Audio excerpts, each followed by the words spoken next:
الحمد لله والصلاة والسلام على رسول الله وعلى آله وصحبه أجمعين.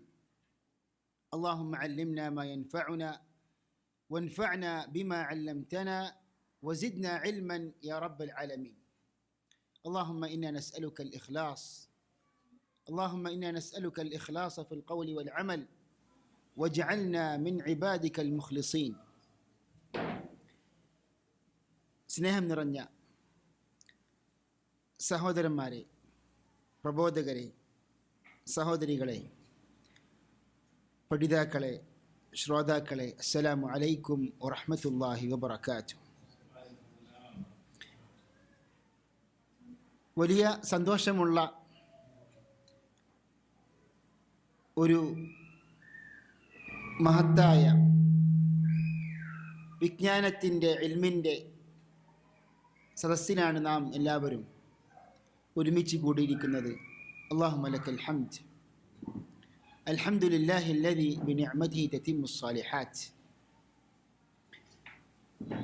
വിശുദ്ധ മക്കയിൽ നാം എല്ലാവരും അള്ളാഹുവിൻ്റെ ദീൻ പഠിക്കുവാൻ വേണ്ടി ഒരുമിച്ച് കൂടിയിരിക്കുകയാണ്.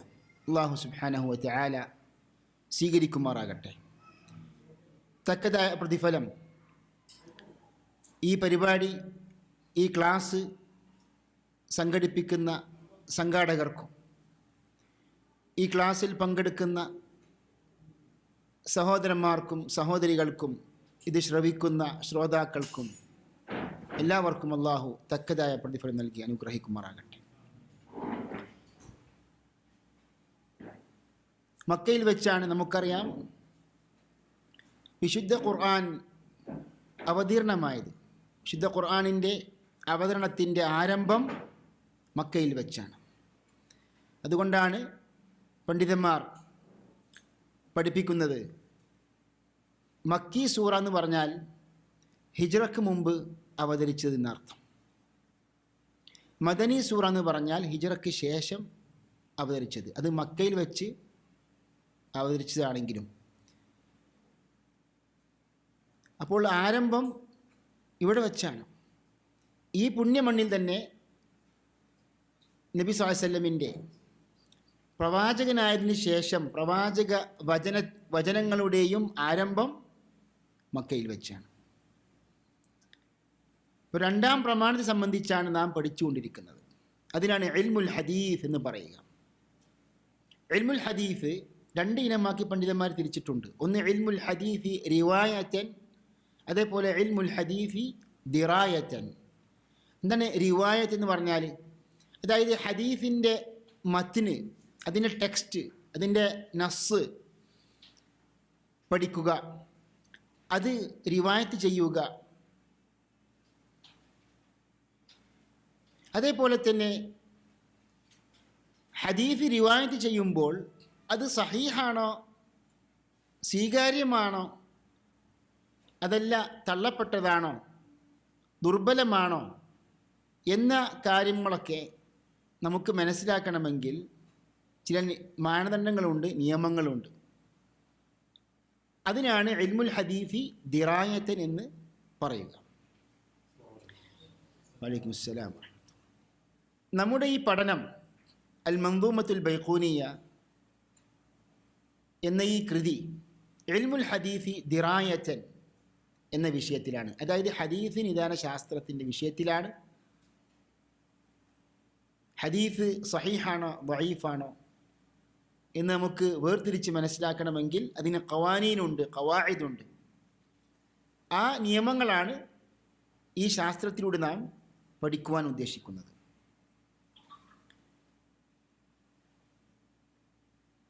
ആദ്യമായി നമുക്ക് ഈ ഗ്രന്ഥത്തിൽ തുടക്കത്തിൽ തർജമത്തുൻ നാദിം എന്ന് കാണാൻ സാധിക്കും. അതായത് ഈ ഗ്രന്ഥം എന്താണ്? അൽ ബൈഖൂനിയ എന്ന കവിതയാണ്. എന്തുകൊണ്ടാണ് അൽ ബൈഖൂനിയ എന്ന് പറയാനുള്ള കാരണം? അൽ ബൈഖൂനി എന്ന പേരിൽ അറിയപ്പെടുന്നൊരു പണ്ഡിതൻ വലൈക്കും അസ്സലാം ഈ കവിത ചിട്ടപ്പെടുത്തിയതാണ്. അതുകൊണ്ട് തന്നെ അൽ ബൈഖൂനിയ എന്ന പേര് ഇതിൽ നൽകപ്പെട്ടു. എത്ര വരികളാണ് ഈ കവിതയ്ക്കുള്ളത്? 34 വരികൾ. ഫൗഖ الثلاثين بأربع أتت أقسامها تمت بخير ختمت. ഇതിൻ്റെ അവസാനത്തെ വരി ഇങ്ങനെയാണ്. അൽ ബൈഖൂനി അവസാനിക്കുന്നത് ഈ വരി കൊണ്ടാണ്. എന്താണ്? ഫൗഖ الثلاثين 30ൻ്റെ മേലെ, ബി അർബഇൻ അതത്, അതായത് 34 ബൈത്തുകളാണ്, വരികളാണ് ഇതിനുള്ളത്. അപ്പോൾ 34 വരികൾ കൊണ്ട് ഹദീസ് നിദാന ശാസ്ത്രത്തിലെ പ്രധാനപ്പെട്ട സാങ്കേതിക പ്രയോഗങ്ങളെ സംബന്ധിച്ചും അവയുടെ നിർവചനങ്ങളും വളരെ ഷോർട്ടായിക്കൊണ്ട് അല്ലാമ ബൈഖൂനി ഇവിടെ ക്രോഡീകരിച്ചിട്ടുണ്ട്. അപ്പോൾ എന്തുകൊണ്ടാണ് നമ്മളിത് പഠിക്കുന്നത്? നമ്മൾ തുടക്കക്കാരാണ്, ബിഗിനേഴ്സാണ്. അപ്പോൾ തുടക്കക്കാർക്ക് പറ്റിയ ഒരു ചെറിയ കൃതിയാണിത്. 34 വരികൾ എന്ന് പറയുമ്പോൾ സാധാരണ അറബി ഭാഷയ്ക്ക് അത്യാവശ്യം മനസ്സിലാക്കിയ, പ്രത്യേകിച്ച് കുട്ടികൾക്കൊക്കെ ഒരൊറ്റ ഇരിപ്പിൽ അഥവാ ഒരു നിമിഷങ്ങൾക്കകം മനഃപ്പാഠമാക്കാൻ പറ്റുന്ന വരികളാണ് ഈ 34 വരികൾ എന്ന് പറയുമ്പോൾ. ചെറുപ്പക്കാലത്ത് വിദ്യാർത്ഥികളാകുമ്പോൾ, അതേപോലെ തന്നെ വിദ്യാർത്ഥികൾ ഇപ്പോഴും പണ്ഡിതന്മാർ പഠിപ്പിക്കുകയും മനഃപ്പാഠമാക്കാൻ പ്രോത്സാഹിപ്പിക്കുകയും ചെയ്യുന്ന ഗ്രന്ഥമാണ്. അതിൻ്റെ ഒരു നല്ല വിശദീകരണമാണ് നാം തിരഞ്ഞെടുത്തത്.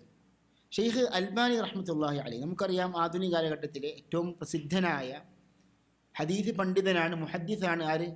ഷെയ്ഖ് മുഹമ്മദ് നാസിറുദ്ദീൻ അൽ അൽബാനി റഹ്മത്തുള്ളാഹി അലൈഹി.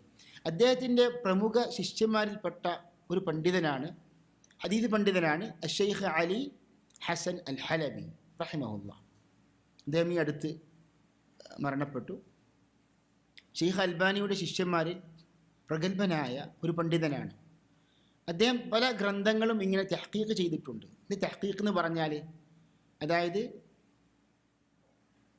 ഒരു കയ്യെഴുത്ത് പ്രതി, മാനുസ്ക്രിപ്റ്റ്, അതിൻ്റെ മൂല കോപ്പികൾ, പതിപ്പുകൾ കണ്ടെത്തി വെരിഫൈ ചെയ്ത് അത് പ്രിൻ്റ് ചെയ്യുന്ന ഒരു രീതിക്കാണ് തഹ്ഖീഖ് എന്ന് പറയാം.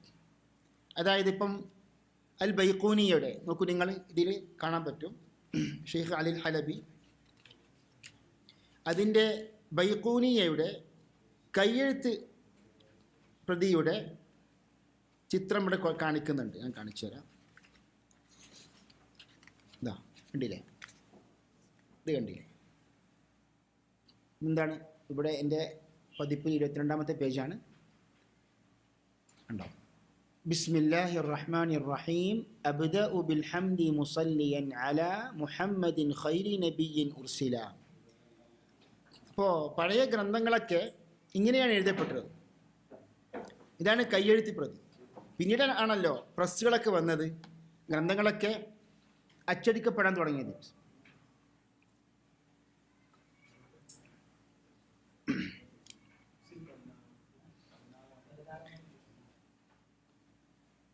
അപ്പോൾ ഷെയ്ഖ് അലി അൽ ഹസൻ അൽ ഹലബിയുടെ, അതായത് ഈ ഗ്രന്ഥം പരിശോധിക്കുകയും അങ്ങനെ അതിന് പല വിശദീകരണങ്ങൾ നൽകുകയും ചെയ്ത പണ്ഡിതനാണ് ഷെയ്ഖ് അലി ഹസൻ അൽ ഹലബി. ഇതിൻ്റെ പേരാണ് താഴെ കൊടുക്കുന്നത്. അൽ ബൈഖൂനിയ എന്ന പോയം, എന്ന ഈ കാവ്യം ആരാണ് രചിച്ചത്? ഇവിടെ എഴുതിയിരിക്കുന്നു Thaha bin Muhammad bin Futuh അൽ ബൈഖൂനി. അപ്പോൾ അൽ ബൈഖൂനി എന്ന പണ്ഡിതനാണ് ഈ കവിതയുടെ രചയിതാവ്. ഇനി നമുക്ക് ഇവിടെ ഷെയ്ഖ് അലി അൽ ഹലബി ഇതിനൊരു ഇൻട്രൊഡക്ഷൻ കൊടുത്തിട്ടുണ്ട്. അതിൻ്റെ ഒരു ഭാഗമാണ് നാം വായിക്കുന്നത്. തർജമത്തുൻ നാദിം എന്ന് പറഞ്ഞാൽ എന്താണ്? അതായത് അൽ ബൈഖൂനിയയുടെ തർജമ. ഇവിടെ തർജമ എന്ന് പറഞ്ഞാൽ എന്താ അർത്ഥം? ഒരു പണ്ഡിതൻ്റെ ജീവചരിത്രം. അതല്ലാതെ അവിടെ ശരിക്കും എന്താണ്? വിവർത്തനം എന്ന അർത്ഥമല്ല. മനസ്സിലായില്ലേ? തർജമത്തുൻ നാദിം ഹുവ ഷെയ്ഖ് താഹ ഇബ്നു മുഹമ്മദ് ഇബ്നു ഫുതൂഹ് അൽ ബൈഖൂനി. എല്ലാവരുടെ കൈവശവും ഇതില്ലേ? കോപ്പി ഇല്ലേ? പിന്നെ ഹുവ ഷെയ്ഖ് താഹ ഇബ്നു മുഹമ്മദ് ഇബ്നു ഫുതൂഹ് അൽ ബൈഖൂനി. കഴിഞ്ഞ ക്ലാസ്സിൽ നാം അൽ ബൈഖൂനിയയുടെ പല ഷർഹുകളും ഉദ്ധരിച്ചിട്ടുണ്ട്. അവയിൽ ശ്രദ്ധേയമായ ഒരു ഷർഹാണ് അല്ലാമ സുർഖാനി എഴുതിയ ഷർഹ്. അതായത് അൽ ബൈഖൂനിയ എന്ന പോയം ശരിക്ക് വിദ്യാർത്ഥികൾക്കും പണ്ഡിതന്മാർക്കും അത്രയധികം ഉപകരിച്ചിട്ടുണ്ട്. മനസ്സിലായില്ലേ? അപ്പം അതുകൊണ്ട് തന്നെ പണ്ഡിതന്മാർ അതിനെ വിശദീകരിക്കുവാനും ഷർഹ എഴുതുവാനും. എന്താ ഷർഹ് എന്ന് പറഞ്ഞാൽ? വിശദീകരണം. ഷർഹിൻ്റെ മേലെ വേറെ വിശദീകരണം ഉണ്ടാകുമ്പോൾ അതിനെ എന്താ പറയുക? ഹാഷിയ എന്ന് പറയും. മനസ്സിലായില്ലേ? അതായത് നമ്മളിപ്പോൾ ഇപ്പോഴത്തെ ഭാഷയിൽ ഈ ഫുട് നോട്ട് എന്നൊക്കെ പറയില്ലേ, പക്ഷേ ഇവിടെ ശരിക്കും ഉദ്ദേശിക്കുന്നത് ഷർഹിൻ്റെ മേലെ പണ്ഡിതന്മാർ രചിച്ച വിശദീകരണങ്ങൾക്കാണ് എന്ത് പറയുക? ഹവാഷി, ഹാഷിയ എന്ന് പറയുക. ഹാഷിയൻ്റെ ബഹുവചനമാണ് ഹവാഷി. ഒന്നാമതായി എന്താണ് ഷെയ്ഖിൻ്റെ ശരിയായ പേര്? ഇവിടെ താഹ എന്ന് കൊടുത്തിരിക്കുന്നു. അങ്ങനെ പറഞ്ഞ ചില പണ്ഡിതന്മാരുണ്ട്, ഗവേഷകന്മാരുണ്ട്. പക്ഷേ ശരിയായ വീക്ഷണപ്രകാരം അൽ ബൈഖൂനിയുടെ പേര് ഉമർ എന്നാണ്. എന്താണ്? ഉമർ ഇബ്നു മുഹമ്മദ്. ഈ ബൈഖൂനിയയുടെ ഒരു ഷർഹാണ് അല്ലാമ സുർഖാനി എഴുതിയ ഷർഹ്. ആ ഷർഹിന് ഒരു ഹാഷിയുണ്ട്, അല്ലാമ ഉജുഹൂരി എഴുതിയ ഹാഷിയ. നമ്മൾ ശാസ്ത്രീയമായി പഠിക്കുവാൻ ഉദ്ദേശിക്കുന്നത്, എന്നാൽ സാധാരണക്കാർക്ക് പോലും മനസ്സിലാവണം. അപ്പം അതുകൊണ്ട് തന്നെ നമ്മൾ പലപ്പോഴും തുടക്കത്തിൽ പ്രത്യേകിച്ച് പല ഗ്രന്ഥങ്ങളുടെ പേരും ആദ്യമായി കേൾക്കുകയായിരിക്കും. അത് കുറിക്കുക, പിന്നീട് അത് ആവർത്തിക്കപ്പെടും പല പ്രാവശ്യവും. അപ്പോൾ നമുക്കെന്ത് മനസ്സിലാവും? ആ പണ്ഡിതൻ്റെ പേര് അല്ലെങ്കിൽ ആ ഗ്രന്ഥം കിതാബിൽ നിന്നാണ് ഉദ്ധരിക്കുന്നതെന്നൊക്കെ നമുക്ക് മനസ്സിലാവും. അപ്പോൾ അഷെയ്ഖ് അത്തിയ അൽ ഉജുഹൂരി എഴുതിയൊരു വിശദീകരണമുണ്ട്. ആ വിശദീകരണത്തിൽ അദ്ദേഹം പറയുന്നുണ്ട്, ലാക്കിൻ ഉജിദ ബിഹാമിഷി നുസ്ഖത്തിൻ അലൈഹ ഖത്തുൻ നാദിമി മാ നസ്സുഹു വസ്മുഹു الشيخ عمر بن الشيخ محمد بن فتوح الدمشقي الشافعي. എന്താണ് ഇതിൻ്റെ അർത്ഥം? മനസ്സിലാക്കണം. അതായത് ലാക്കിൻ ഉജിദ ബിഹാമിഷി നുസ്ഖത്തിൻ അലൈഹ, അതായത് ഈ ഗ്രന്ഥം നാം വിശദീകരിക്കുമ്പോൾ അധ്യാപക നിലക്ക് ഈ ഒരു ഗ്രന്ഥം മാത്രം വായിച്ചു പോവുകയല്ല, മറിച്ച് ഈ ബൈഖൂനിയയുടെ പല വിലപ്പെട്ട വിശദീകരണങ്ങളുണ്ട്. അവയിൽ നിന്ന് വളരെ പ്രസക്തമായ ഭാഗങ്ങൾ നാം ഉദ്ധരിക്കും. മനസ്സിലായില്ലേ? അങ്ങനെ ഒരു പ്രധാനപ്പെട്ട ഒരു വിഷയമാണ് ബൈഖൂനിയുടെ പേരെന്താണ്. പല അഭിപ്രായങ്ങളും കേൾക്കുന്നു. താഹ എന്ന് പറയുന്നവരുണ്ട്, മുഹമ്മദ്. നാം ഒരു ബാഹിസ് എന്ന നിലക്ക് ഈ ഒരു വിഷയത്തിൽ എന്താണ് ഒരു വ്യക്തമായൊരു തെളിവ്, ഒരു പ്രൂഫ് ഉണ്ടെങ്കിൽ ആ പ്രൂഫ് നമ്മുടെ ശരിക്കൊരു ആധാരമാണ്. അപ്പോൾ എന്താണ് ഇവിടെ പറയുന്നത്? അതായത് ബൈഖൂനിയുടെ, അല്ലാമ ബൈഖൂനിയാണ് ഈ കവിത എഴുതിയത്. അദ്ദേഹത്തിൻ്റെ കയ്യെഴുത്ത് പ്രതി ഉള്ള ഒരു കോപ്പിയിൽ അദ്ദേഹത്തിൻ്റെ പേര് യഥാർത്ഥമായി കൊടുക്കുന്നുണ്ട്. അതാണ് പറയുന്നത്. അല്ലാമ ഉജുഹൂരി അൽ ബൈഖൂനിയുടെ ഷർഹിൽ പറയുകയാണ്. എന്താ പറയുന്നത്? വസ്മുഹു അശ്ശൈഖു ഉമർ ഇബ്നു അശ്ശൈഖ് മുഹമ്മദ് ഇബ്നു ഫുതൂഹ് അദ്ദിമഷ്ഖി അശ്ശാഫിഈ. ദമസ്കസുകാരനാണ്, ഷാഫിഈ മദ്ഹബുകാരനാണ്. ഇതിൻ്റെ പേരെന്താണ്? ഉമർ ഇബ്നു മുഹമ്മദ് ഇബ്നു ഫുതൂഹ് എന്നാണ്. വബിൽ ജുംലത്തി. എന്നിട്ട് ഉജുഹൂരി പറയുന്നൊരു പോയിൻ്റ് ഉണ്ട്, അത് ശരിക്ക് നാം ചിന്തിക്കേണ്ട ഒരു പ്രധാനപ്പെട്ട ഒരു വിഷയമാണ്. ഫന്നാദിമു റഹിമഹുല്ലാഹ്, മൊത്തത്തിൽ പറയുകയാണെങ്കിൽ ഉജൂരി പറയാണ്, ഫന്നാദിമു റഹിമഹുല്ലാഹ് ലിഇഖ്ലാസിഹി ലം യുബയ്യിൻ നസബഹു വലാ ബലദഹു. അതായത് ഈ കവിത രചിച്ച ഈ പണ്ഡിതൻ അല്ലാമ ഉജൂരി അദ്ദേഹത്തിൻ്റെ ഇഖ്ലാസ് കാരണം, ആത്മാർത്ഥത കാരണം അദ്ദേഹത്തിൻ്റെ പേര് കൃത്യമായി രേഖപ്പെടുത്തിയില്ല. തൻ്റെ പേര് രേഖപ്പെടുത്തണം എന്നല്ല അവിടെ ഉദ്ദേശിക്കുന്നത്, മറിച്ച് എന്താണ്, ഈ എഴുതിയ കവിത ജനങ്ങൾക്ക് ഉപകാരപ്പെടട്ടെ, ഉപകരിക്കട്ടെ എന്ന അർത്ഥത്തിൽ അദ്ദേഹം പേര് വെളിപ്പെടുത്തിയില്ല. അല്ലാമ ഉജൂരി പറയുന്നു, വലിഹാദ അമ്മൻ നഫ്ഉ ബിഹാദിഹിൽ മുഖദ്ദിമ. അതുകൊണ്ട് തന്നെ ഈ ഒരു കവിത കാരണം ജനങ്ങൾക്ക് ധാരാളം ഉപകാരമുണ്ടായി. അതായത് അല്ലാഹു സുബ്ഹാനഹു വ തആല ഒരു പണ്ഡിതൻ്റെ ഇഖ്ലാസിൻ്റെ അടിസ്ഥാനത്തിൽ അയാൾ എഴുതിയ ആ ഗ്രന്ഥം ജനങ്ങൾക്ക് ആകമാനം ഉപകരിക്കുന്ന രൂപത്തിൽ അള്ളാഹു സുബ്ഹാനഹു വ തആല ഖബൂൽ ഇട്ടുകൊടുക്കും. എന്താ ഖബൂൽ എന്ന് പറഞ്ഞാൽ? സ്വീകാര്യത.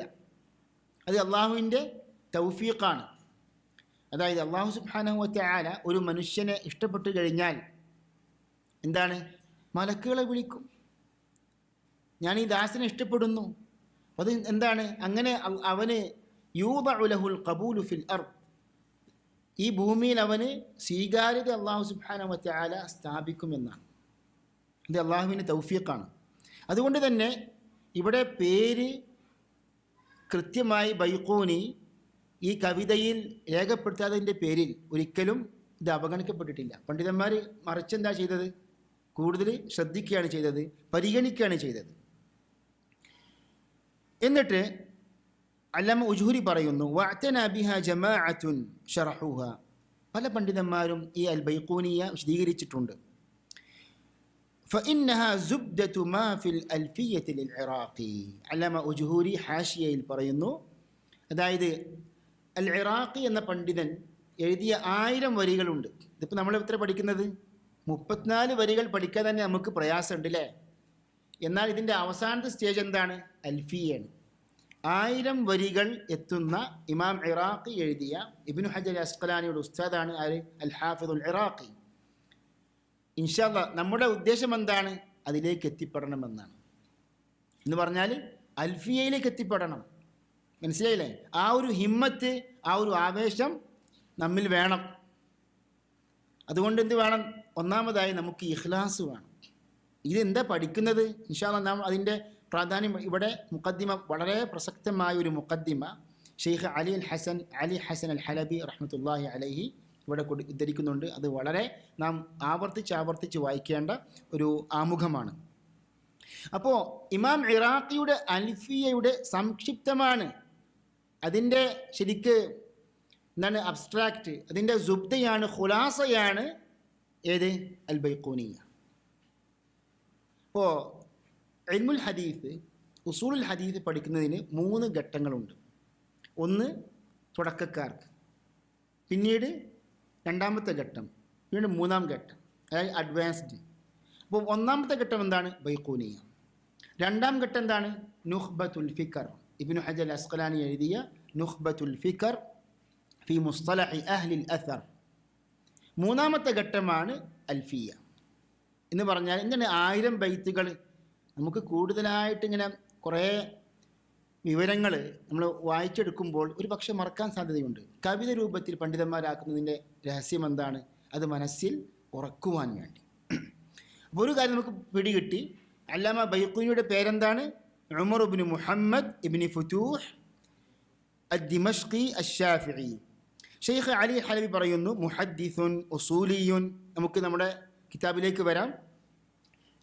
നിങ്ങളുടെ കൈവശമുള്ള പതിപ്പിൽ പേജ് 17 അല്ല, വ്യത്യാസമുണ്ടോ? 13 അല്ലേ?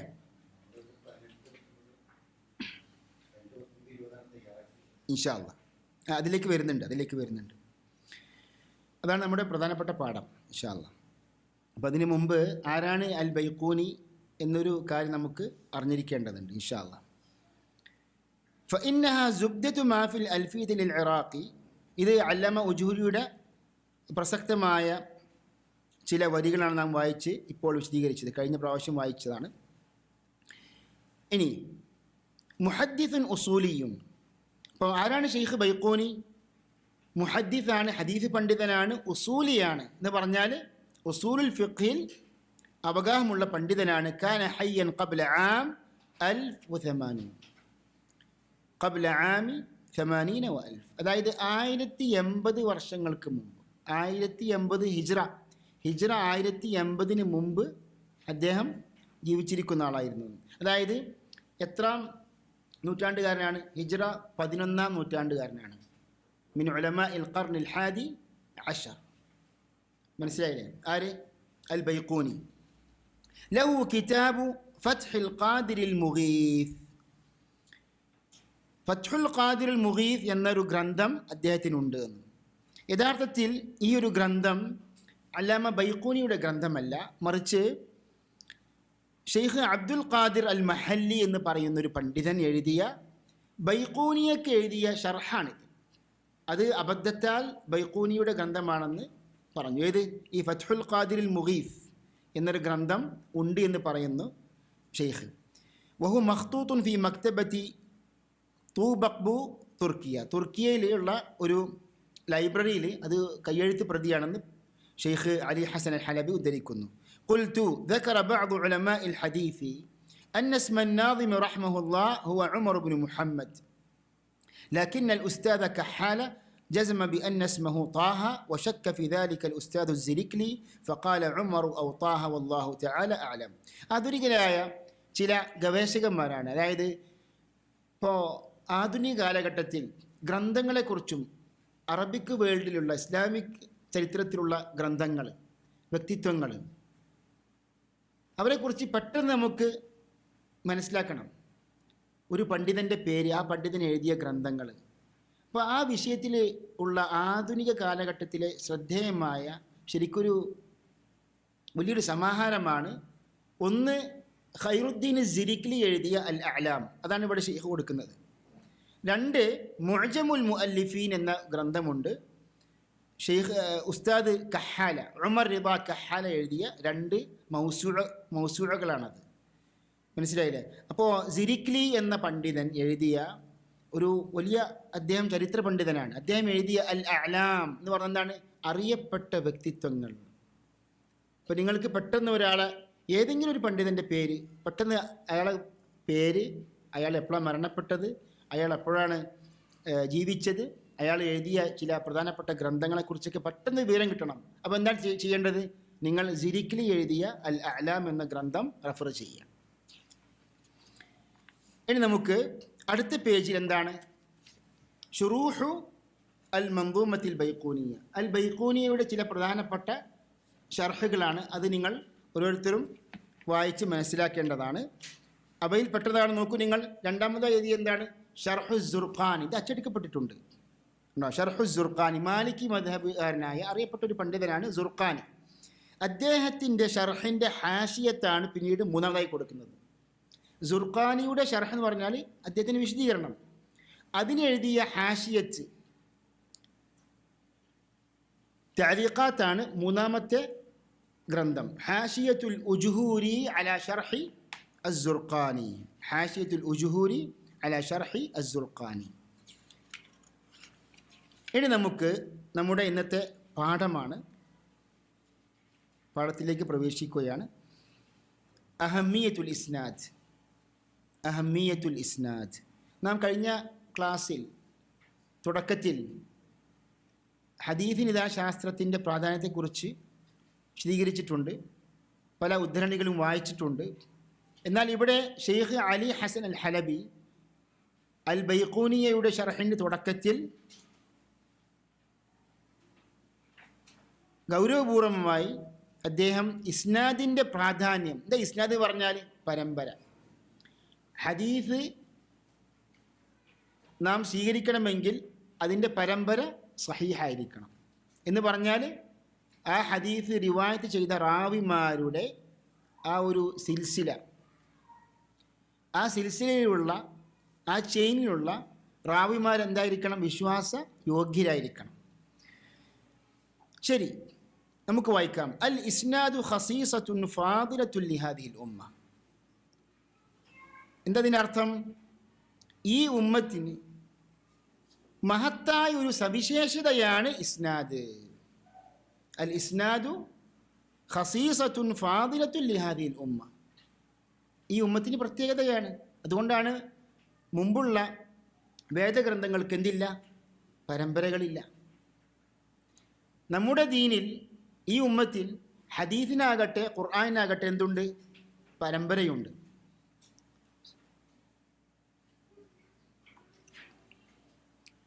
ഖുർആനിന് പരമ്പരയുണ്ടോ? അതെ. ആ പരമ്പര എവിടെയാണ്?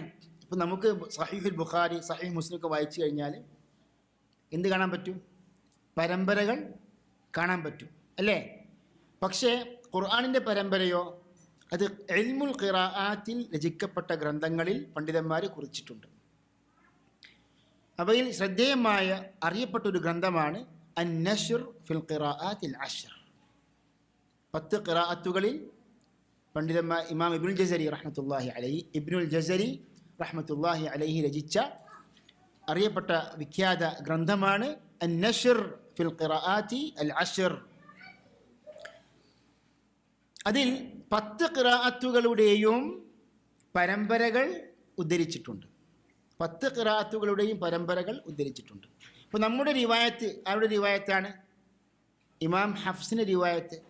ഹഫ്സുൻ അൻ ആസിം عن أبي عبد الرحمن السلمي عن زيد بن ثابت من عثمان بن عفان رضي الله عنه وليست لغيرها من الأمم السابقة. മുമ്പുള്ള സമുദായങ്ങൾക്കൊന്നും ഇല്ലാത്തൊരു സവിശേഷതയാണിത്. لأن له قيمة كبرى في دين الله عز وجل. അള്ളാഹുവിൻ്റെ ദീനിൽ അതിന് വലിയ പ്രാധാന്യമുണ്ട്. ഏതിന്? ഇസ്നാദിന്. ولهذا سميت الأمة الإسلامية أمة الإسناد. അതുകൊണ്ടാണ് ഇസ്ലാമിക ഉമ്മത്തുൽ ഇസ്നാദ് എന്ന പേര് നൽകപ്പെടാനുള്ള കാരണം എന്താണ്? ഈ ഉമ്മത്തിൻ്റെ പ്രത്യേകതയാണ് ഇസ്നാദ്. والبحث في الإسناد دعامة أساسية هامة في علوم الحديث. ഞാനിപ്പോൾ അർത്ഥം ഇങ്ങനെ പറഞ്ഞു പോകും. അതുകൊണ്ട് ശ്രോതാക്കൾ, പഠിതാക്കൾ എന്ത് ചെയ്യണം? ഈ ക്ലാസ് അൽഹംദുലില്ലാഹ് റെക്കോർഡാണ്. അതുകൊണ്ട് അറബി ഭാഷയിൽ അവഗാഹമില്ലാത്തവരെന്ത് ചെയ്യണം? അത് വീണ്ടും കേട്ട് ആവർത്തിച്ച് കേട്ട് അർത്ഥങ്ങളൊക്കെ പകർത്തിയെടുക്കണം. والبحث في الإسناد دعامة أساسية هامة في علوم الحديث. ഇസ്നാദിൻ്റെ വിഷയത്തിൽ ഇസ്നാദ് പരിശോധിക്കുന്നത് ഹദീസ് നിദാന ശാസ്ത്രത്തിലെ അടിസ്ഥാനപരമായ കാര്യമാകുന്നു. ദിആമത്തുൻ അസാസിയത്തുൻ ഹാമത്തുൻ, പ്രധാനപ്പെട്ടതാകുന്നു ഫി ഉലൂമിൽ ഹദീസ്, ഹദീസ് നിദാന ശാസ്ത്രത്തിൽ. വഫി തവസ്സുലി ഇലാ ഹദഫിൽ അസ്മാ വൽ ഗറദിൽ മത്ലൂബി മിൻഹു. അതായത് ഹദീസിൻ്റെ വിഷയത്തിൽ ഏറ്റവും വലിയ ലക്ഷ്യം എന്താണ്? ആ ലക്ഷ്യത്തിലേക്ക് എത്തിപ്പെടാനുള്ള ഒരു മാർഗമാകുന്നു ഏത്? ഇസ്നാദ്. എന്താണ് ആ ലക്ഷ്യം? എന്താണ്? വഹുവ തമീസുൽ ഹദീസിൽ മഖ്ബൂലി മിനൽ മർദൂദ്. ഇത് തമീസ് എന്ന് പറഞ്ഞാൽ വിവേചിച്ച് വേർതിരിക്കുക. അൽ ഹദീസിൽ മഖ്ബൂലി മിനൽ മർദൂദ്, സ്വീകാര്യമായ ഹദീസിനെ തള്ളപ്പെട്ട ഹദീസിൽ നിന്ന് വേർതിരിച്ച് മനസ്സിലാക്കുക. അതാകുന്നു ഈ ഒരു ശാസ്ത്രത്തിൻ്റെ ഇൽമിൻ്റെ ലക്ഷ്യം, ഉദ്ദേശം. ഏതാണ് സഹീഹായ സ്വീകാര്യമായ ഹദീസ്, ഏതാണ് തള്ളപ്പെട്ട ദുർബലമായ ഹദീസ് വേർതിരിച്ച് മനസ്സിലാക്കണമെങ്കിൽ എന്ത് വേണം?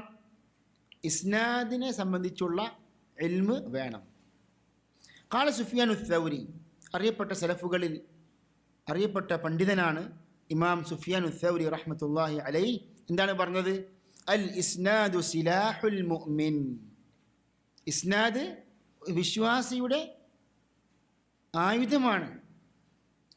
فإذا لم يكن معه سلاح فبأي شيء يقاتل. അവൻ്റെ കൈവശം ആയുധമില്ലെങ്കിൽ പിന്നെ എങ്ങനെയാണ് യുദ്ധം ചെയ്യാൻ എന്ന് പറഞ്ഞാൽ, ഹദീസ് നമ്മുടെ പ്രമാണമാണല്ലോ. അപ്പോൾ പ്രമാണമായി നമുക്ക് പഠിക്കണമെങ്കിൽ, മനസ്സിലാക്കണമെങ്കിൽ, സ്വീകരിക്കണമെങ്കിൽ, അതനുസരിച്ച് പ്രവർത്തിക്കണമെങ്കിൽ എന്ത് വേണം? അതൊരു ആയുധമാണ്. അത് ആയുധമാകണമെങ്കിൽ എന്ത് വേണം? ഇസ്നാദ് പഠിക്കണം, പരമ്പരയെക്കുറിച്ച് പഠിക്കണം. ഫബിഅയ്യി ഷൈഇൻ യുഖാതിൽ, അതായത് ഇത് പ്രമാണമായി നമുക്ക് ബോധ്യപ്പെട്ടിട്ടില്ലെങ്കിൽ പിന്നെ എങ്ങനെയാണ് അതനുസരിച്ച് നമുക്ക് തെളിവാക്കുക?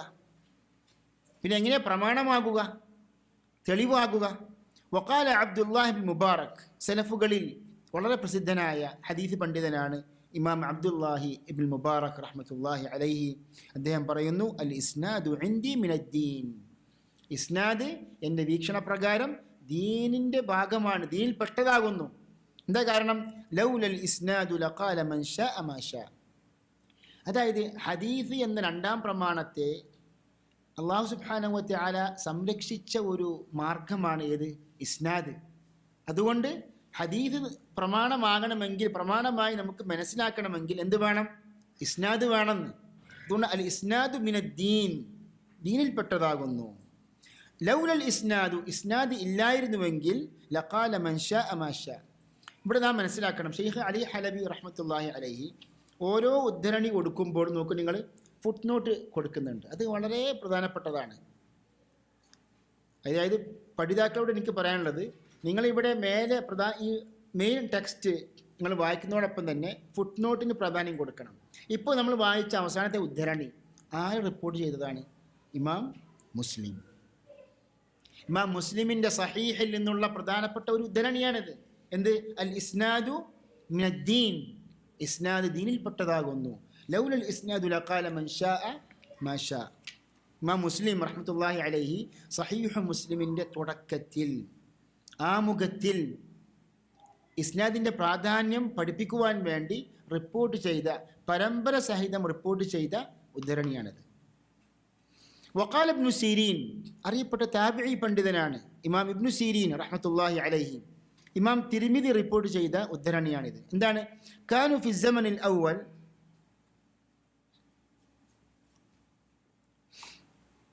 കാനു ഫി സമനിൽ അവ്വൽ ലാ യസ്അലൂന അനിൽ ഇസ്നാദ്. തുടക്കത്തിൽ സഹാബികൾ, നമ്മുടെ പൂർവികരായ സഹാബികൾ ഇസ്നാദിനെ കുറിച്ച് ചോദിക്കുമായിരുന്നില്ല. ഫലമ്മ വഖഅത്തിൽ ഫിത്ന, ഫിത്ന സംഭവിച്ചപ്പോൾ, കഴിഞ്ഞ ക്ലാസ്സിൽ ആമുഖത്തിൽ പറഞ്ഞ ഒരു ഉദ്ധരണിയാണിത്. ഫിത്ന സംഭവിച്ചപ്പോൾ സഅലു അനിൽ ഇസ്നാദ്, ഇസ്നാദിനെ കുറിച്ച് ചോദിക്കുവാൻ തുടങ്ങി. ലികൈ യഖുദു ഹദീസ് അഹ്ലി സുന്ന, എന്തിനു വേണ്ടി? അഹ്ലുസുന്നയുടെ ഹദീസ് സ്വീകരിക്കുവാനും, വയദഉ ഹദീസ് അഹ്ലിൽ ബിദ്അഇ, ബിദ്അഇ കക്ഷികളുടെ ഹദീസ് ഉപേക്ഷിക്കുവാനും. അപ്പോൾ പല ഷിയാക്കളും എന്ത് ചെയ്യാൻ തുടങ്ങി? അലി റളിയല്ലാഹു അൻഹുവിൻ്റെ പേരിൽ പല വ്യാജ ഹദീസുകൾ നിർമ്മിച്ചുണ്ടാക്കാൻ തുടങ്ങി. അതുകൊണ്ട് പണ്ഡിതന്മാർ ഒരു നിയമം പറയുന്നു, അത് ഇൻഷാ അല്ലാഹ് നാം പഠിക്കും അടുത്ത സ്റ്റേജിൽ. എന്താണത്? അതായത് ബിദ്അഇ കക്ഷികളുടെ ഹദീസ് സ്വീകരിക്കാൻ പറ്റുമോ എന്നൊരു ചർച്ച ഈ ശാസ്ത്രത്തിലുണ്ട്. ഇൽമുൽ ഹദീസിൽ, ഉസൂൽ ഹദീസിൽ ചർച്ച ചെയ്യുന്നുണ്ട് പണ്ഡിതന്മാർ. അപ്പോൾ അതിൽ പ്രധാനപ്പെട്ട പ്രബലമായ ഒരു അഭിപ്രായം എന്താണ്? അതായത് അഹ്ലുൽ ബിദ്അ എന്ന് പറയുമ്പോൾ പല വിഭാഗക്കാരുമുണ്ട്. അതിൽ പ്രധാനപ്പെട്ട ഒരു കണ്ടീഷൻ, ഒരു നിബന്ധന എന്താണ്? താൻ തൻ്റെ ബിദ്അത്തിലേക്ക് ക്ഷണിക്കാത്ത, ബിദ്അത്തുകാരനാണ് പക്ഷേ തൻ്റെ ബിദ്അത്തിലേക്ക് ക്ഷണിക്കുന്നില്ല, ദാഇയല്ല, അപ്പോൾ ഹദീസ് സ്വീകരിക്കാം. ഇപ്പോൾ സഹീഹുൽ ബുഖാരിയിൽ ചില റാവിമാരിൽ കാണാൻ പറ്റും എന്താണ്? ഫീഹി തശയ്യുഉൻ യസീർ, നിസ്സാരമായ ഷിയായിസമുണ്ടെന്ന് പറയും. എന്താ അതിൻ്റെ അർത്ഥം? അതായത് അതൊരു ബിദ്അത്താണ്.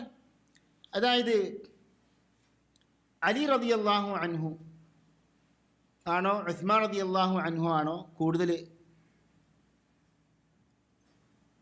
ശ്രേഷ്ഠതയുള്ളത്? ആരെയാണ് നാം മുന്തിപ്പിക്കേണ്ടത് എന്നൊരു ചർച്ച. മനസ്സിലായില്ലേ? അപ്പോൾ ഇതെന്താണ്? ഇത് പണ്ഡിതന്മാർ അഹ്ലുസുന്നയുടെ വീക്ഷണപ്രകാരം അലി റളിയല്ലാഹു അൻഹു അബൂബക്കർ, ഉമർ, ഉസ്മാൻ കഴിഞ്ഞിട്ടേ ഉള്ളൂ സ്ഥാനം, റളിയല്ലാഹു അൻഹും അജ്മഈൻ. എന്നാൽ ചില പണ്ഡിതന്മാർക്ക് ചില വ്യത്യസ്ത അഭിപ്രായങ്ങളുണ്ട്. പക്ഷെ അതെന്താണ്? അഹ്ലുസുന്നയുടെ പ്രബലമായ അഭിപ്രായത്തിന് വിരുദ്ധമാണ്. അപ്പോൾ നാം മനസ്സിലാക്കേണ്ടത് എന്താണ്? ഷിയായിസത്തിലേക്ക് ക്ഷണിക്കുന്ന കടുത്ത ഷിയാക്കളുടെ റിവായത്തുകൾ എന്ത് ചെയ്യാൻ പറ്റില്ല? സ്വീകരിക്കാൻ പറ്റില്ല. പ്രത്യേകിച്ച് അദ്ദേഹത്തിൻ്റെ ബിദ്അത്ത് സ്ഥാപിക്കുവാൻ വേണ്ടി റിപ്പോർട്ട് ചെയ്ത റിവായത്താണെങ്കിൽ. അങ്ങനെയുള്ള ചർച്ചകളൊക്കെ നാം പഠിക്കും ഇൻഷാ അല്ലാഹ്. അപ്പോൾ ഇവിടെ ഇസ്നാദിനെ കുറിച്ച് ചോദിക്കുവാൻ തുടങ്ങി ഫിത്ന സംഭവിച്ചപ്പോൾ, ഉദാഹരണത്തിന് ഫിത്നത്തുൽ ഖവാരിജ്, ഖവാരിജുകളുടെ ഫിത്ന, അതേപോലെ റവാഫിദുകളുടെ ഫിത്ന കഴിഞ്ഞ ക്ലാസ്സിൽ സൂചിപ്പിച്ചതാണല്ലോ. ലിദാലിക, അടുത്ത പാരഗ്രാഫ് നോക്കൂ നിങ്ങൾ. ശൈഖ് പറയുന്നു, ലിദാലിക ഉനിയൽ മുഹദ്ദിസൂന ബിതൻഖീഹിൽ അസാനീദി വൽ ബഹ്തി ഫീഹാ. അതുകൊണ്ട് പണ്ഡിതന്മാർ പരമ്പരകൾ ശുദ്ധീകരിക്കുവാൻ, പരിശോധിക്കുവാനും അതിനെക്കുറിച്ച് പഠനം നടത്തുവാനും നല്ല ജാഗ്രത പുലർത്തി പ്രാധാന്യത്തോടെ കണ്ടു എന്നാണ്. എന്താ തൻഖീഹുൽ അസാനീദ് എന്ന് പറഞ്ഞാൽ? തൻഖീഹ് എന്ന് പറഞ്ഞാൽ ശുദ്ധീകരിക്കുക എന്നാണ്. لما لها من أهمية كبيرة جدا في تمحيص نص الحديث ونقده. എന്തുകൊണ്ടാണ് ഹദീസ് പണ്ഡിതന്മാർ പരമ്പരകൾ പരിശോധിക്കുവാൻ തുടങ്ങിയത്? എന്തുകൊണ്ടാണ്? لما لها من أهمية كبيرة جدا في تمحيص نص الحديث ونقده. അതായത് ഹദീസിൻ്റെ നസ്സ് എന്ന് പറഞ്ഞാൽ ടെക്സ്റ്റ്, അതിനെക്കുറിച്ച് പരിശോധിക്കുവാനും അതിലുള്ള ന്യൂനതകളെ പുറന്തള്ളുവാനും എന്ത് വേണം? ഇസ്നാദിൻ്റെ പിൻബലം വേണം, പരമ്പരയുടെ പിൻബലം വേണം. ഇത് ഇന്നഹു ലാ യുംകിനുൽ വസൂലു ഇലൽ മത്നി, മത്നിലേക്ക് ഒരിക്കലും എത്തിപ്പെടാൻ പറ്റില്ല ഇല്ല അൻ തരീഖിൽ ബഹ്തി ഫിൽ ഇസ്നാദ്. ഇസ്നാദിനെ കുറിച്ച് പഠിക്കാതെ ഒരിക്കലും ഏതിലേക്ക് എത്തിപ്പെടാൻ പറ്റില്ല? പരമ്പരയിലേക്ക് അഥവാ മത്നിലേക്ക്, ടെക്സ്റ്റിലേക്ക് എത്തിപ്പെടാൻ പറ്റില്ല. ഇപ്പോൾ ഇന്നമൽ അഅ്മാലു ബിന്നിയാത്ത്, ഇതെന്താണ്? ഹദീസിൻ്റെ ടെക്സ്റ്റാണ്. ആ ടെക്സ്റ്റിന് എന്തുണ്ട്? ഇമാം ബുഖാരി സഹീഹുൽ ബുഖാരി തുടക്കത്തിൽ ഇസ്നാദ് കൊടുക്കുന്നുണ്ട്. അപ്പോൾ പരമ്പരയെ പരിശോധിക്കണമെങ്കിൽ അഥവാ ഈ ടെക്സ്റ്റിനെ സംബന്ധിച്ച് നമുക്ക് ഒരു പരിശോധന നടത്തണമെങ്കിൽ, അത് സഹീഹാണോ ദഈഫാണോ നമുക്ക് അറിയണമെങ്കിൽ അതിൻ്റെ മാർഗം എന്താണ്? പരമ്പരയാണ്, ഇസ്നാദാണ്. وقد بذل المحدثون غاية الجهد في تتبع الأسانيد وتقصيها. إن شاء الله നമുക്ക് അടുത്ത ക്ലാസ്സുകളിൽ ബൈഖൂനിയുടെ വരികളിലേക്ക് നാം എത്തുന്നതിന് മുമ്പ് ഈ ഒരു ആമുഖം നാം നിർബന്ധമായും വായിക്കേണ്ടതാണ്. അതുകൊണ്ടാണ് ഇവിടെ ഇത് മുഴുവനും വായിക്കുന്നത്. കാരണം നാം ഒരു വിഷയം പഠിക്കുമ്പോൾ അതിൻ്റെ പ്രാധാന്യവും അതുമായി ബന്ധപ്പെട്ട പ്രധാനപ്പെട്ട പല വിഷയങ്ങളും പഠിക്കേണ്ടതുണ്ട്, അറിഞ്ഞിരിക്കേണ്ടതുണ്ട്. നോക്കൂ നിങ്ങൾ, വഖദ് ബദലൽ മുഹദ്ദിസൂന ഗായത്തൽ ജുഹ്ദി ഫി തതബ്ബുഇൽ അസാനീദി വതഖസ്സിഹ. ഹദീസ് പണ്ഡിതന്മാർ അങ്ങേയറ്റത്തെ, എന്താ ഗായത്തൽ ജുഹ്ദി എന്ന് പറഞ്ഞാൽ? അങ്ങേയറ്റത്തെ അധ്വാനം, അങ്ങേയറ്റത്തെ പ്രയത്നം അവർ സമർപ്പിച്ചിട്ടുണ്ട്. എന്തിന്? ഫി തതബ്ബുഇൽ അസാനീദി വതഖസ്സിഹ, ഇസ്നാദുകളെക്കുറിച്ച് കണ്ടെത്തുവാനും ഇസ്നാദുകളെ സംബന്ധിച്ച് പരിശോധിക്കുവാനും വേണ്ടി അങ്ങേയറ്റത്തെ അധ്വാനങ്ങൾ, സംഭാവനകൾ അവർ അർപ്പിച്ചിട്ടുണ്ട്. ഹത്ത റഹലു മിൻ അജ്ലിഹാ ഫിൽ ബിലാദ്, നാടുകളിൽ അവർ കറങ്ങിയിട്ടുണ്ട് അതിനു വേണ്ടി. ഇമാം ബുഖാരിയൊക്കെ എത്രയോ നാടുകളിലേക്ക് യാത്ര ചെയ്തിട്ടുണ്ട്. അൽ ഖതീബുൽ ബഗ്ദാദി എഴുതുന്നൊരു ഗ്രന്ഥമാണ് അർ റിഹ്ലതു ഫി തലബിൽ ഹദീസ്, ഹദീസ് പഠിക്കുവാൻ വേണ്ടി യാത്ര ചെയ്യുക എന്നൊരു ഗ്രന്ഥം തന്നെ അൽ ഖതീബുൽ ബഗ്ദാദി എഴുതിയിട്ടുണ്ട്. മുമ്പുള്ള പണ്ഡിതന്മാർ നാമൊക്കെ അറിവ് ഇങ്ങോട്ട് വരട്ടെ എന്നാണ് ആഗ്രഹിക്കുന്നത്. ഇങ്ങോട്ട് വരികയാണെങ്കിൽ, പായസം പോലെ വിളമ്പിത്തരികയാണെങ്കിൽ നാം പഠിക്കാം. എന്നാൽ അധ്വാനിച്ച് പഠിക്കണം എന്നുള്ള ഒരു ആഗ്രഹം, അങ്ങനെയൊരു ഒരു ത്യാഗ മനസ്സുള്ള ആൾക്കാർ കുറവാണ്, പ്രത്യേകിച്ച് ഈ കാലഘട്ടത്തിൽ. അപ്പോൾ നമ്മൾ എന്ത് ചെയ്യണം? മുൻകാല പണ്ഡിതന്മാരുടെ ചരിത്രം നാം വായിച്ച് മനസ്സിലാക്കണം. മുൻകാല ഇമാമിയങ്ങൾ, നമ്മുടെ പൂർവികരായ സഹാബികൾ, സലഫുകൾ ചരിത്രം നാം വായിക്കാൻ ഏറ്റവും അവലംബനീയമായ ഒരു ഗ്രന്ഥമാണ്. പല ഗ്രന്ഥങ്ങളുമുണ്ട്. സിയറു അഅ്ലാമിൻ നുബല, ഇമാം ദഹബിയുടെ സിയറു അഅ്ലാമിൻ നുബല. ഇമാം ബുഖാരി ആരാണ്? ഇമാം അഹ്മദ് ബിൻ ഹംബൽ, ഇമാം നസായി, ഇമാം മുസ്ലിം പോലെയുള്ള ഇമാമിയങ്ങൾ എത്രമാത്രം ഹദീസ് പഠിക്കുവാൻ, ഹദീസിന് വേണ്ടി ത്യാഗങ്ങൾ സഹിച്ചിട്ടുണ്ട്, അവർ അധ്വാനിച്ചിട്ടുണ്ട്. നാം വായിച്ച് പഠിക്കണം അവരുടെ ത്യാഗങ്ങൾ. മാത്രമല്ല, ഇപ്പോൾ നോക്കൂ നിങ്ങൾ, ഇപ്പം ഈ അൽ ജവാൽ എന്ന് പറഞ്ഞു കഴിഞ്ഞാൽ എന്താ അർത്ഥം? ഇപ്പോഴത്തെ ഈ ആധുനിക ഭാഷയിൽ മൊബൈൽ ഫോൺ, അങ്ങനെയാണല്ലോ. എന്നാൽ മുമ്പുള്ള ഇമാമിയങ്ങൾ അൽ ജവാൽ എന്ന് പറഞ്ഞു കഴിഞ്ഞാൽ അതിൻ്റെ അർത്ഥം ഹദീസ് പഠിക്കുവാൻ വേണ്ടി ധാരാളം യാത്ര ചെയ്ത, ലോകം കറങ്ങിയ പണ്ഡിതൻ എന്നർത്ഥം. നിങ്ങൾ നോക്കൂ, നിങ്ങൾ സിയറു അഅ്ലാമിൻ നുബല പരിശോധിക്കൂ. പല പണ്ഡിതന്മാരെ സംബന്ധിച്ചും ഇമാം ദഹബി അൽ ജവാൽ എന്ന് പറഞ്ഞിട്ടുണ്ട്. ഇപ്പോൾ ഖുതൈബത്ത് ഇബ്നു സഈദ്, ഇമാം ബുഖാരി, ഇമാം മുസ്ലിം, ഇമാം അബൂ ദാവൂദിൻ്റെ ഉസ്താദാണ് ഖുതൈബത്ത് ഇബ്നു സഈദ് അസ്സഖഫി. ഹിജ്റ 240 മരണപ്പെട്ടു. അദ്ദേഹത്തെക്കുറിച്ച് ഇമാം ദഹബി പറയുന്നു, ഷെയ്ഖുൽ ഇസ്ലാം അൽ മുഹദ്ദിസ് അൽ ജവ്വാൽ. എന്താ അതിനർത്ഥം? നാടുകളൊക്കെ ഹദീസ് പഠിക്കുവാൻ വേണ്ടി കറങ്ങിയ മഹാ ഹദീസ് പണ്ഡിതൻ. അങ്ങനെ ഇമാം ബുഖാരി പോലെയുള്ള വലിയ വലിയ ഇമാമിങ്ങളുടെ ഉസ്താദായി യോഗ്യനായി ആ യോഗ്യതയിലേക്ക് എത്തിപ്പെട്ട മഹാപണ്ഡിതൻ ഇമാം ഖുതൈബത്ത് ഇബ്നു സഈദ് അസ്സഖഫി മൗലാഹും. പറഞ്ഞു വരുന്നത്, അവരുടെ ത്യാഗങ്ങൾ നാം പഠിക്കണമെങ്കിൽ അവരെക്കുറിച്ച് വായിച്ച് മനസ്സിലാക്കണം.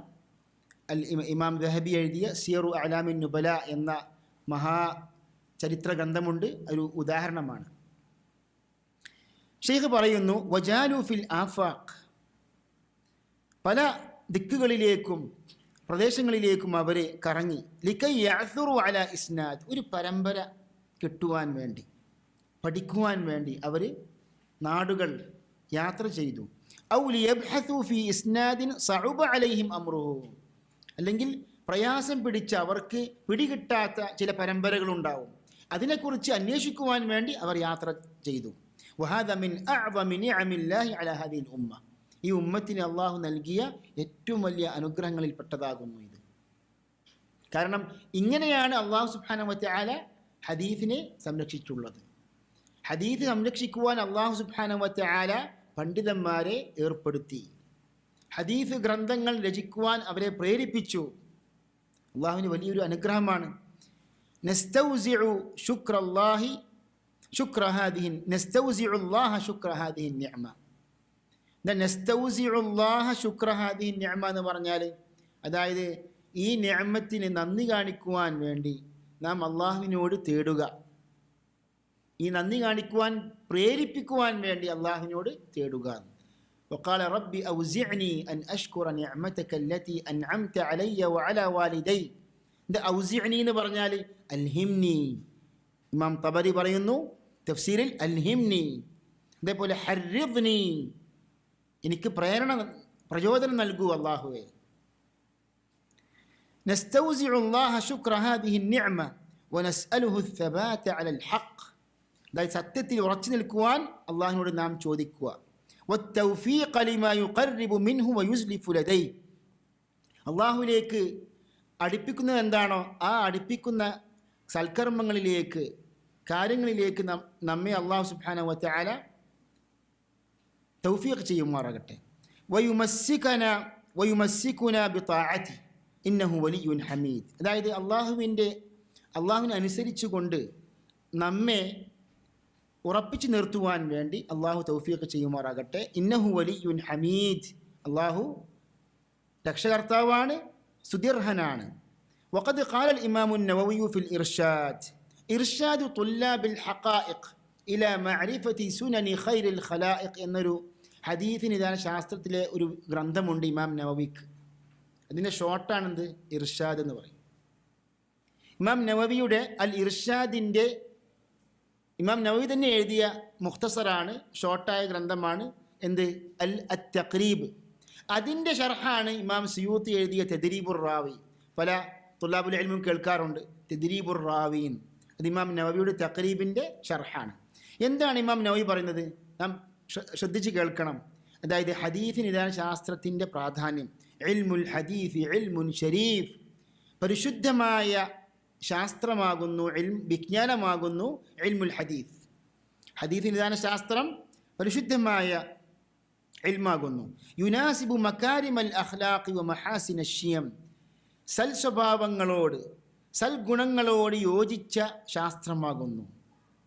ഇമാം നവവി ഇർഷാദ് എന്ന കിതാബിൽ ഹദീസ് പഠിതാക്കളുടെ സ്വഭാവ ഗുണങ്ങൾ, സ്വഭാവ മൂല്യങ്ങൾ സംബന്ധിച്ച് വിവരിക്കുന്നുണ്ട്. ഇമാം നവവി അങ്ങനെയുള്ള വിഷയങ്ങളിലൊക്കെ വളരെ ശ്രദ്ധിക്കുന്നൊരു പണ്ഡിതനാണ്. അതായത് ഒന്നാമതായി ഇമാം നവവി പറയുന്നുണ്ട്, നിയ്യത്ത് ശരിയാക്കണം. അതേപോലെ തന്നെ നമ്മുടെ ഹൃദയം, ഈ ഹദീസ് നമ്മുടെ ഹൃദയത്തിലേക്ക് കയറണമെങ്കിൽ ഹൃദയം ശുദ്ധീകരിക്കണം, അഴുക്കുകളൊക്കെ നാം ഉന്മൂലനം ചെയ്യണം എന്നൊക്കെ ഇമാം നവവി വിശദീകരിക്കുന്നുണ്ട്. അവിടെയാണ് പറയുന്നത് ഇൽമുൽ ഹദീസ് ഇൽമുൻ ശരീഫുൻ, പരിശുദ്ധമായ മഹത്തായ ഇൽമാകുന്നു ഇൽമുൽ ഹദീസ്.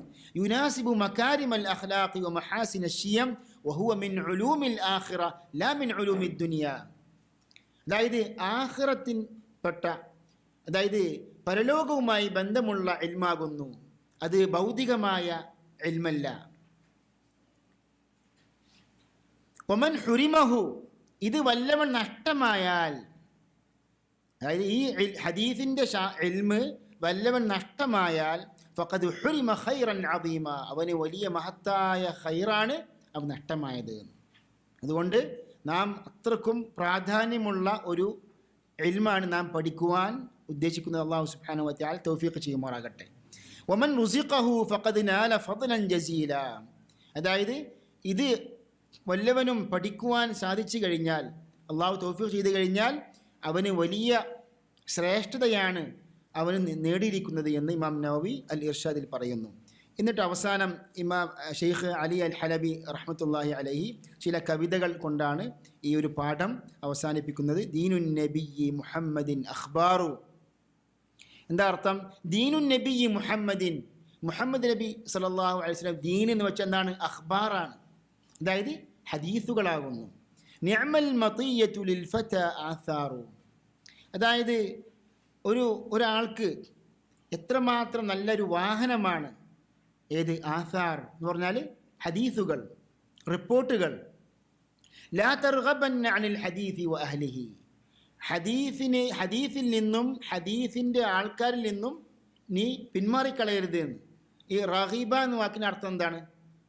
റഗീബ ഫി എന്ന് പറഞ്ഞാൽ താല്പര്യമുണ്ട്, എന്നാൽ റഗീബ ആൻ എന്ന് പറഞ്ഞാലോ പിന്മാറിക്കളഞ്ഞു, അതായത് താല്പര്യമില്ലായ്മ, അനിഷ്ടം കാണിച്ചു. അപ്പോൾ ലാ തർഗബന്ന അനിൽ ഹദീസി വ അഹ്ലിഹി, ഹദീസിനെയും ഹദീസിൻ്റെ അഹ്ലുകാരെയും നീ വെറുക്കരുത്. ഫർറഅ്യു ലൈലുൻ വൽ ഹദീസു നഹാറു, അതായത് ഹദീസിന് വിരുദ്ധമായ ബുദ്ധി, അഖ്ലാനിയത്ത് എന്താണ്? അത് ഇരുട്ടാണെന്ന്, ലൈലാണ്. വൽ ഹദീസു നഹാറു, ഹദീസ് എന്താണ്? പകലാണ്, പകൽ വെളിച്ചം പോലെ പ്രകാശമുള്ളതാണ് ഏത്? ഹദീസ്. വല റുബ്ബമാ ഗലിതൽ ഫതാ സുബുലൽ ഹുദാ, ഒരു പക്ഷേ ഒരാൾക്ക് നേർമാർഗത്തിൽ നിന്ന് അബദ്ധം സംഭവിച്ചു കഴിഞ്ഞാൽ എന്താണ്? വശംസു ബാസിഗത്തുൻ ലഹാ അൻവാറു, അതായത് വഴി തെറ്റിക്കഴിഞ്ഞാൽ എന്താണ്? സൂര്യൻ്റെ വെളിച്ചം നമുക്ക് തട്ടിക്കഴിഞ്ഞാൽ, കിട്ടിക്കഴിഞ്ഞാൽ എന്താണ്? നമുക്ക് ശരിയായ വഴി കണ്ടെത്താൻ പറ്റും. അതേപോലെ സൂര്യനാണ് ഏത്? ഹദീസ്. വശംസു ബാസിഗത്തുൻ ലഹാ അൻവാറു, അതായത് ഷംസ്, സൂര്യൻ ഉദിച്ചു കഴിഞ്ഞാൽ അതിനെന്തുണ്ട്? പ്രകാശങ്ങളുണ്ട്.